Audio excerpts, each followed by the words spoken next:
శక్తి పుట్టదు, నశించదు. అది శాశ్వతంగా ఉంటుంది. ఒక శరీరం వదిలి ఇంకో శరీరంలోకి ప్రవేశిస్తుంది. అలా శరీరం మారుతున్నప్పుడు మారిన శరీరంలోని శక్తి యొక్క లక్షణాలు మారుతాయి. అది ప్రాణమున్న జీవులలో ఒక రకంగా, ప్రాణం లేని వస్తువులలో మరొక రకంగా జరుగుతుంది అని ఇంతకుముందు చేసిన వీడియోలో తెలుసుకున్నాం. అది ఎలా జరుగుతుందో ఇప్పుడు చూద్దాం. ఇందులో మొదటిది, భూమి మీద ప్రాణశక్తి ఆవిర్భవించిన నాటి నుండి ప్రకృతిలో దొరికే ఆహారం నుండే ప్రాణశక్తి తాను చేస్తున్న పనుల వలన కోల్పోయిన శక్తిని తిరిగి పొందుతూ ఉంటుంది. ప్రాపంచిక ఆత్మ అంటే ఏబీసీ డిఈఎఫ్ ద్వారా అనేక అనుభవాలు పొందుతూ 3 బాధ్యతలలో ఒకటైన పునరుత్పత్తిలో భాగంగా తన నుంచి కొంత ప్రాణశక్తిని మరియు ప్రాథమిక మనసును అంటే ఏబీని తల్లి గర్భంలోనికి ప్రవేశపెట్టి అక్కడ మరో శరీరాన్ని పొందుతుంది. ఇది ప్రాణశక్తికి కలిగే పునర్జన్మ. అంటే ఇది ప్రాణశక్తికి ప్రాథమిక మనసుతో కూడిన పునర్జన్మ. అంటే ఏబి కలిసి తల్లి గర్భంలో పుడతాయి. ప్రాణశక్తి ఆవిర్భవించిన నాటి నుండి అది ఇలా తరతరాలుగా ప్రయాణం చేస్తూ కొత్త శరీరాలను పొందుతూనే ఉంది. అదే ప్రాణశక్తి మెదడులోని న్యూరాన్ కణాలలో ఉండి ఆత్మగా పిలువబడుతూ ప్రపంచంతో వ్యవహరిస్తుంది. శక్తి పదార్థంలోకి ప్రవేశిస్తే అది శక్తికి పునర్జన్మ. శక్తి పదార్థాన్ని విడిచిపెడితే అది పదార్థానికి మరణం. మానవ శరీరం కూడా పదార్థాలతో నిర్మితమైంది. ఇక రెండవ రకమైన పునర్జన్మ. శరీరం అంటే జీవి శరీరం అని మాత్రమే కాదు, రాయి కూడా ఒక శరీరమే. నేను విసిరిన రాయిలోకి నాలోని కండర శక్తి కొంత తగ్గి ఆ శక్తి రాయిలోకి గతిశక్తిగా ప్రవేశిస్తుంది.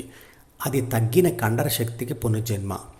అది మనిషి శరీరంలోంచి రాయి శరీరంలోకి ప్రవేశించింది. కానీ ఈ రకమైన పునర్జన్మలో ప్రాణశక్తితో పాటుగా ప్రాథమిక మనసు ఇంకో శరీరంలోకి వెళ్ళడం లేదు.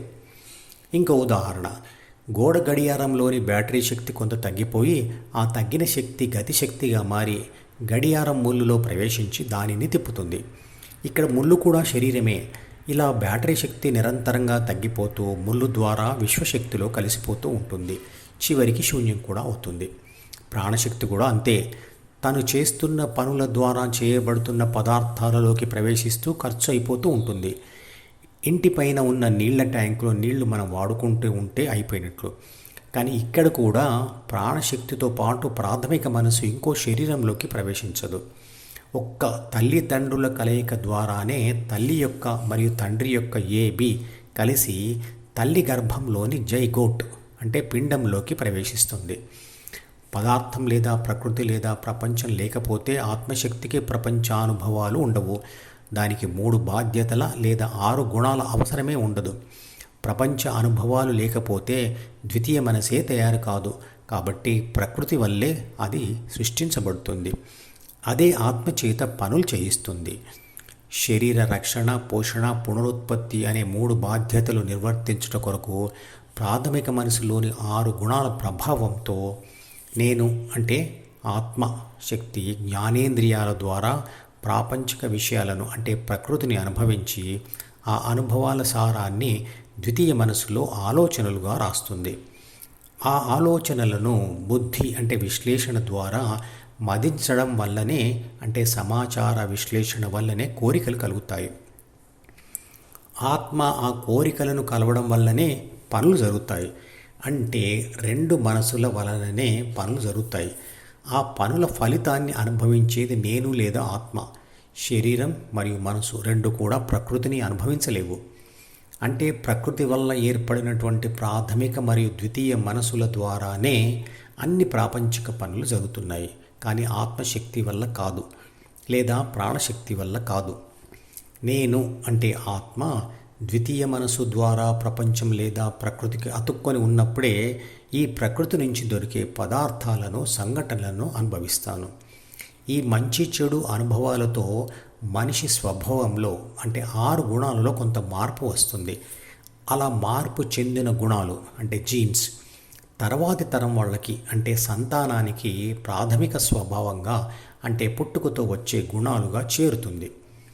ఆత్మ మనసుకు అతుక్కొని ఉండడం వల్లనే మనసు ఆత్మతో పనులు చేయిస్తుంది.